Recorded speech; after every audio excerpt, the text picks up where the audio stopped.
Peter and the disciples are in darkness because they have been fishing all night long. And those of you who have done serious Bible study, you know that John's Gospel is thick with symbolism. So a simple detail, like the fact that they were fishing at night, is something that has layers and layers of meaning. The darkness doesn't just have to do with the time of day or the chronology, but it has to do with their mood, the way initially they would have felt after the crucifixion and before the resurrection, the way they would have felt at this moment when Jesus has been resurrected, but he's physically not with them, and they're maybe not sure exactly how they're going to carry on. Or the way they felt after they've been fishing all night long and they have caught nothing. Their labors are in vain. They are in darkness because of the night sky, but they are also in mental and emotional and spiritual darkness. That's where we find Peter and the disciples at the beginning of this text. When it comes to the darkness of life and the world, I'm reminded of a trip I took to Europe back in December of 1989. And I concluded that, along with those I was traveling with, in Germany. And I had the opportunity to go to Dachau concentration camp. And when you first enter the camp, the main building is a museum of sorts. There's a film in multiple languages for visitors throughout the world. And there are uniforms that would have been worn by the prisoners. And then you go outside into the yard, where there is a replica of what one of the barracks would have looked like. And on the day that I was there, it was an overcast and cold December day. It was the kind of cold that seeps through to your bones. And I remember it struck me that the weather seemed to match the way that place made me feel. And there's just one replica of the barracks, but there's an outline that you can walk down through rows and rows of all the other barracks that were originally there. And what's particularly mind-blowing is that Dachau was considered among the more humane of the camps. It was the one that they would take the Red Cross to inspect, as opposed to the horror of places like Auschwitz. And at the end of this long line of where all these barracks were, as I'm walking in the overcast and the chilling cold, I go into a facility that's at the back end of the camp, where the ovens were, where they're opened up and displayed, where human remains were once cremated. And there to the left of them, there is a room where, written in German over the door, is the German word for shower. This was one of the gas chambers. But in Dachau, it was installed towards the end of the war, but never actually used. But I went inside of this suffocating room, and I looked up at the shower heads embedded into the walls and thought about what it might have been like. And it was so difficult for me to even fathom that kind of cruelty. And I had my camera with me, and I started to take a picture.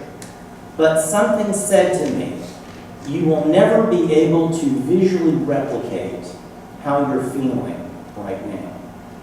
That's a place that represents the ultimate in man's inhumanity to man.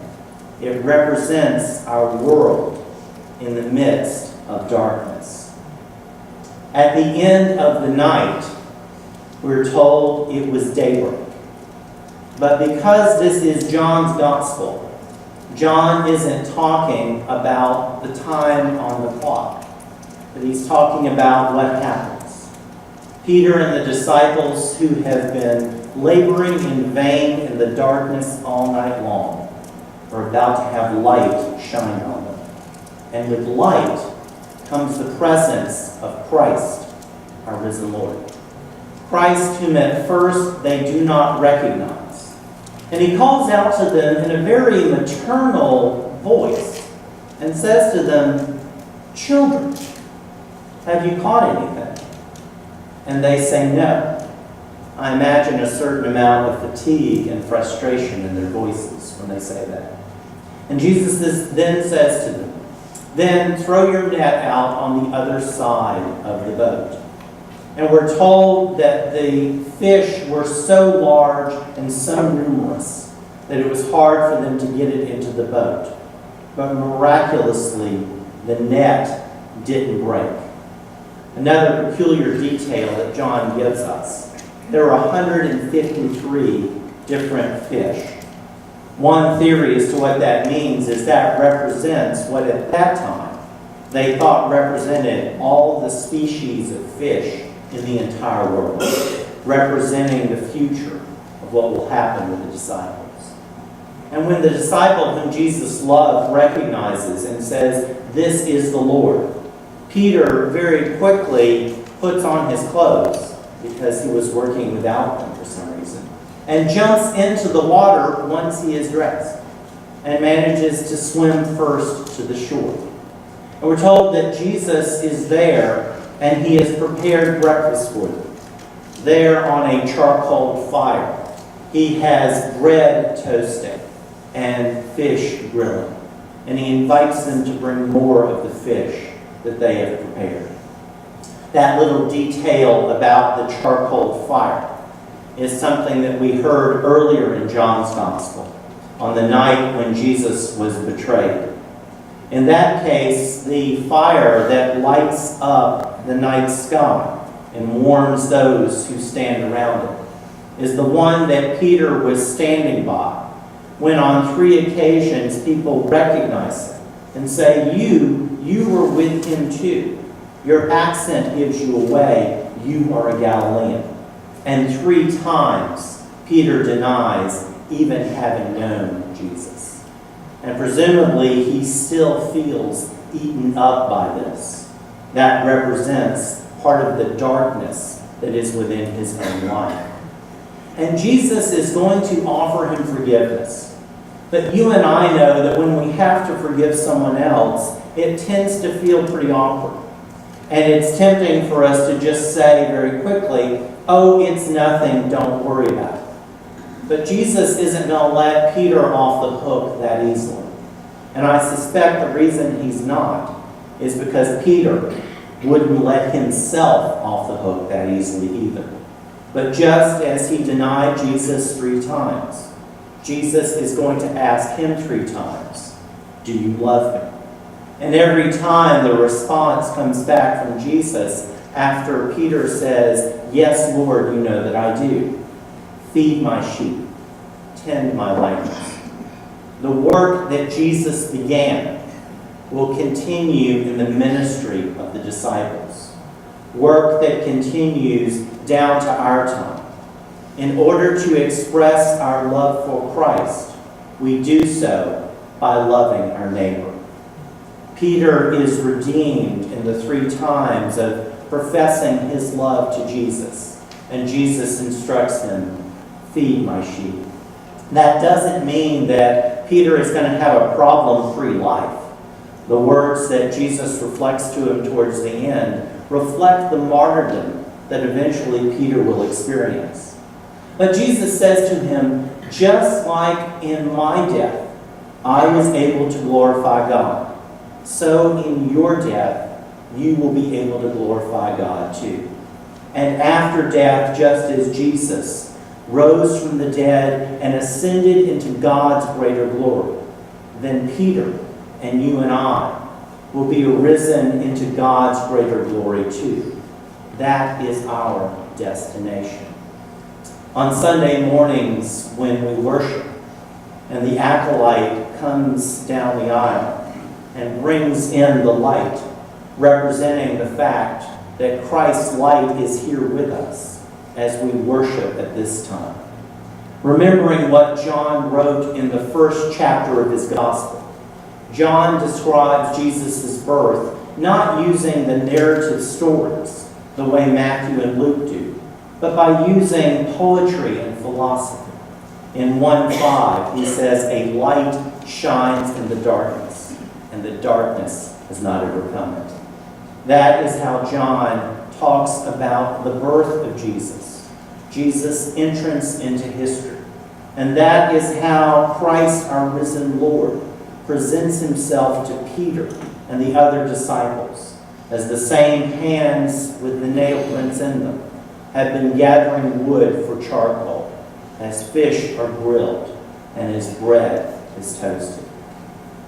When I left that building that had the ovens and the gas chamber in it, and I went out into the cold air and I took a deep breath as I was beginning to make the trek back up that long line of outlines of where the barracks had been. For a few seconds, I thought I was hallucinating because I heard very clearly the sounds of a Christian praise song being sung in English. And as I turned and I looked, there was behind me a triangular-shaped building where the longest wall had almost an entire wall of windows looking out over the camp. And that's what I remembered learning earlier that day, that there on the site of Dachau concentration camp, the representative of man's inhumanity to man, there is now a convent where Christian pilgrims go from all over the world to have retreats. And it has multiple meanings to be in that place. It's a reminder that when you and I as human beings suffer, Christ suffers with us. And it's a reminder that a light shines into the darkness, and the darkness has not overcome it. The darkness that is within our own souls, the darkness that causes us to be suspicious of one another, to be prejudiced towards other people, to unfairly stereotype and to demonize other people.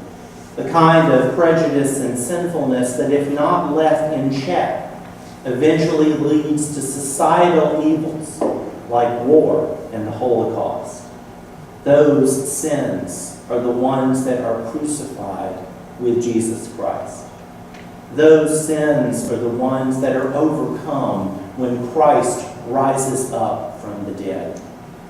The bread which we break this morning, where we typically remember the words that he instituted on the night that he was arrested, today remind us of that bread that is toasting there on the charcoal fire, as Peter, the disciples, and you and I find redemption. The bread is a sign of a promise that through Christ, you and I are redeemed. And through the gifts that we receive here at the table, you and I enter into God's greater glory. Amen. Our affirmation